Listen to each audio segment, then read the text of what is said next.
Assalamualaikum warahmatullahi wabarakatuh. Perkenalkan, nama saya Yoga Septiana Rizky. Saya semester 8. Untuk NIM saya 837 582 424. Di sini saya akan mempresentasikan tentang materi pembelajaran matematika di SD. Dalam modul 3 terdapat bilangan bulat. Dalam modul 3 dibagi menjadi 2 KB. Untuk KB yang pertama adalah pembelajaran materi bilangan bulat di SD serta ragam permasalahannya. Untuk KB yang kedua, perkalian dan pembagian pada bilangan bulat serta sistem persamaan linear.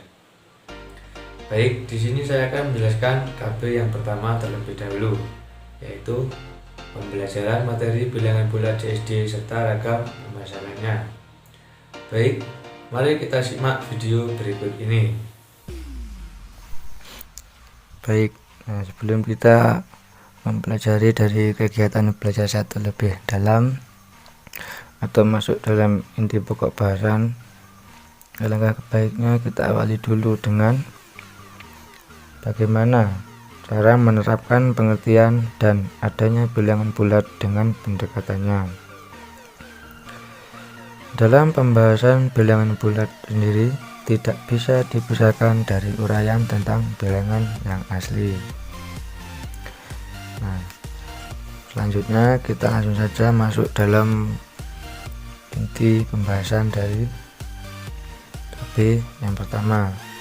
Dalam poin A kita akan mempelajari tentang operasi hitung pada bilangan bulat atau penjumlahan dan pengurangan.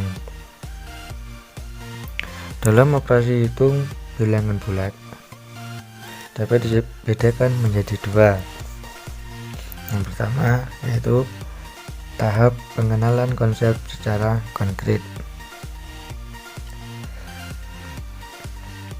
Proses penggabungan dalam konsep himpunan disebut penjumlahan, sedangkan proses pemisahan dapat diartikan dengan pengurangan. Yang nomor dua, tahap pengenalan konsep secara semi konkret atau semi abstrak. Nah, di situ maju untuk operasi penjumlahan dan langkah mundur untuk operasi pengurangan. Untuk poin selanjutnya yaitu poin B, sifat-sifat operasi hitung penjumlahan pada bilangan bulat. Nah, dalam operasi hitung penjumlahan pada bilangan bulat, sifat-sifatnya dibedakan menjadi 4. Yang pertama yaitu sifat pertukaran atau disebut juga dalam bahasa matematikanya kumulatif. Yang kedua, sifat pengelompokan atau juga bisa disebut dengan asosiatif. Lalu sifat yang ketiga yaitu sifat tertutup.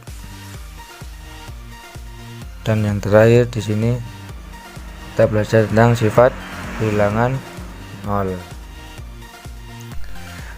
Untuk selanjutnya yaitu ragam permasalahan dalam pembelajaran bilangan bulat. Untuk permasalahan yang pertama yaitu penggunaan alat peraga atau garis bilangan yang menyimpang dari prinsip kerjanya.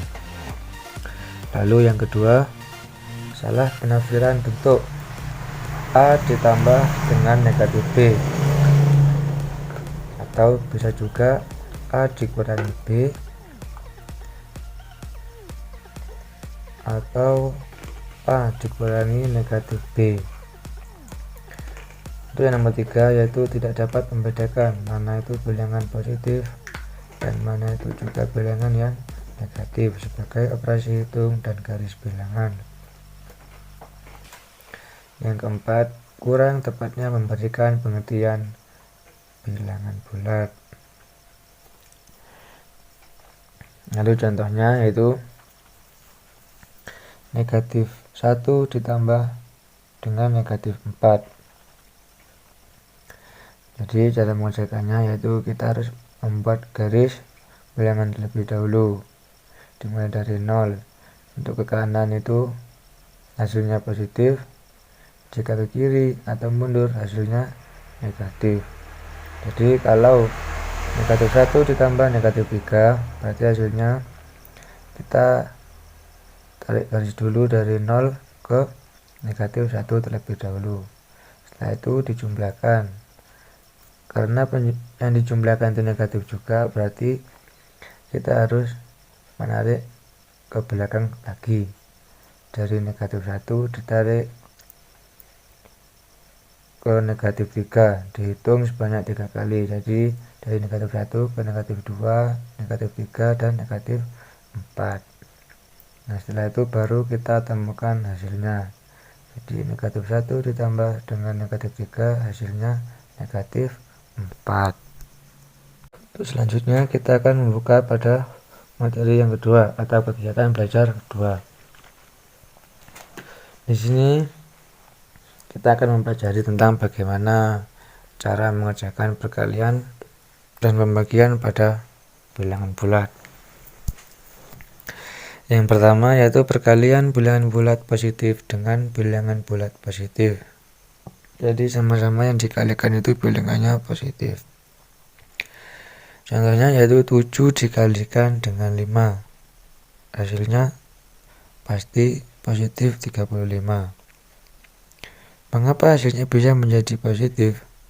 Karena hasil kali dari dua buah bilangan positif adalah bilangan bulat positif. Nah, untuk yang kedua yaitu perkalian bilangan bulat positif dengan negatif. Contohnya yaitu 3 dikalikan dengan negatif 4. Hasilnya negatif 12. Mengapa hasilnya bisa negatif? Karena hasil kali bilangan positif dengan negatif adalah bilangan bulat negatif. Nah, untuk selanjutnya perkalian bilangan negatif dengan positif. Contohnya yaitu negatif 8 dikalikan 2. Hasilnya pasti positif. Berarti kalau negatif 8 dikalikan 2 hasilnya 16. Mengapa kok hasilnya bisa positif? Karena juga sudah dijelaskan bahwa hasil kali perkalian bilangan bulat negatif dan positif adalah bilangan bulat positif. Lalu yang terakhir yaitu perkalian hasil bilangan bulat negatif dengan bilangan bulat negatif.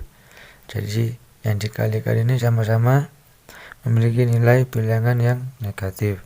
Contohnya negatif 3 dikalikan negatif 5. Hasilnya 1. Kenapa hasilnya kok tidak positif? Karena hasil kali dua bilangan negatif adalah bilangan bulat yang positif. Baik, itu tadi merupakan presentasi dari saya. Jika ada kekurangan atau teman-teman kurang jelas, saya memohon maaf yang sebesar-besarnya. Sekian dari saya. Wassalamualaikum warahmatullahi wabarakatuh.